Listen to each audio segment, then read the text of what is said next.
Hello everyone, সবাই কেমন আছো? আশা করি খুব ভালো আছো। তো আজ আমি কি বানাবো সেটা তো তোমরা দেখতেই পেলে। আজকে দই ফুচকা বানাবো। তো চলো আমি কেমন বানাই সেটাই তোমাদের সাথে শেয়ার করব। তো এখানে আমি আলু সিদ্ধ করার জন্য আলু কেটে প্রেশার কুকারে বসিয়ে দিয়েছি সেদ্ধ করার জন্য। তারপরে এখানে ফুচকা পাঁপড় নিয়ে নিয়েছি, এগুলোকে তেলে ভেজে নেব। তো চলো তাড়াতাড়ি করে ভেজে নিই। আমি এই পাঁপড়গুলো দোকান থেকেই কিনে এনেছিলাম। তো আপনারা চাইলে ঘরেও বানাতে পারেন ফুচকা। তো আমি কিনে এনেছিলাম। তো চলো এগুলো আমার দেখো কত সুন্দর বড় বড় করে কি ফুলে গেছে। তো চলো আমার ফুচকা ভাজা এখানে ভেজে নিচ্ছি। এই দেখো বাবা কত বড় বড় ফুলেছে। দেখো আমার এখানে ফুচকা ভাজা হয়ে গেছে। তারপরে আমি এখানে তেঁতুলটিকে জলে ভিজিয়ে রেখেছিলাম, আর এতে আমি চিনি দিয়ে দিচ্ছি, কারণ আমি মিষ্টি টক জল বানাবো। কারণ দই ফুচকার জন্য মিষ্টি টক জলের দরকার হয়। তো তাই জন্য আমি এখানে চিনি দিয়ে দিচ্ছি, আর তেঁতুলগুলোকে ভালো করে জলের মধ্যে চটকে নিচ্ছি। আর এই মিষ্টি জলটা কী বলুন তো, একটু গাঢ় গাঢ় হবে, একদম যেমন নর্মাল ফুচকা খাওয়া হয় তেমন টক জল হবে না। তারপর আমি এখানে দই নিয়ে নিয়েছি, টক দই। আর টক দইয়ের মধ্যে দিয়ে দিচ্ছি একটু জিরে গুঁড়ো দিয়ে দিচ্ছি, আর দিয়ে দিচ্ছি নুন। দিয়ে আমি ভালো করে এটিকে ফেটিয়ে নেব। তো এই দেখো আমার সমস্ত কিছু দেওয়া হয়ে গেছে। তারপরে আমি এটিকে ভালোভাবে ফেটিয়ে নিচ্ছি। এই দেখো এইভাবে তোমরাও বাড়িতে এইভাবেই ফেটিয়ে নেবে। এই দেখো আমার ফাটানো হয়ে গেছে। এবার আলুগুলো যে সেদ্ধ করতে বসিয়েছিলাম, এখানে আলু সিদ্ধ হয়ে গেছে। তো আলু সিদ্ধ হয়ে যাওয়ার পর এখানে আমি কাঁচা ছোলা দিয়ে দিচ্ছি, আর নুন, আর দিয়ে দেবো কুচনো লঙ্কা। এই দেখো এখানে আর দিয়ে দিচ্ছি জিরে গুঁড়ো।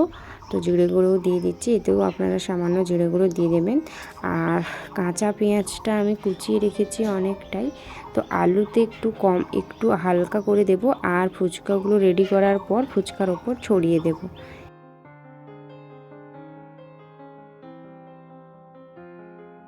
এই দেখো এখানে পেঁয়াজ, আর পেঁয়াজগুলো আমি অল্প পরিমাণে এখানে ছড়িয়ে দেবো, আর বাকি পেঁয়াজটা আমি ফুচকার ওপর ছড়িয়ে দেবো। তারপর আমার এখানে ফুচকাগুলো রেডি করা হয়ে গেছে। এই দেখো ফুচকার ভেতরে এবারে আমি আলুগুলো ঢুকিয়ে দেব। এই দেখো এইভাবে ফুচকাগুলো আমি ফাটিয়ে নিয়েছি, আর তার ভেতরে আমি এইভাবে দিয়ে দিচ্ছি এগুলোকে।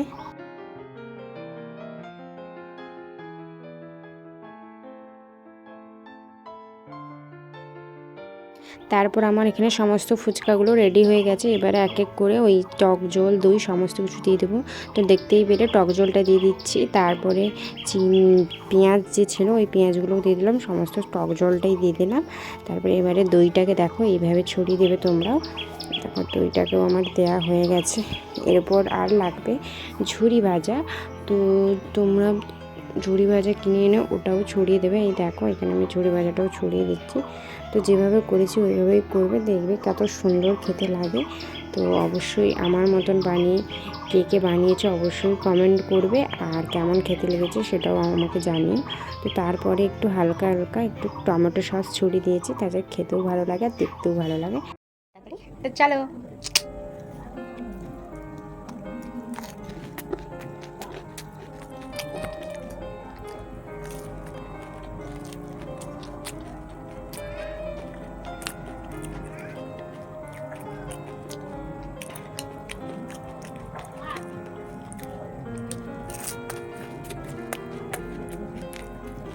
দারুণ, খুব সুন্দর।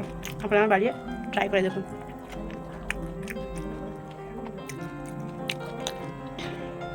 তো রেসিপিটা ভালো লাগলে অবশ্যই লাইক, কমেন্ট অ্যান্ড শেয়ার করবেন। পুরো ভিডিওটা দেখবেন। কিন্তু দেখা হচ্ছে নেক্সট ভিডিওতে। ততক্ষণের জন্য টাটা, বাই বাই। সবাই ভালো থাকবেন, সুস্থ থাকবেন।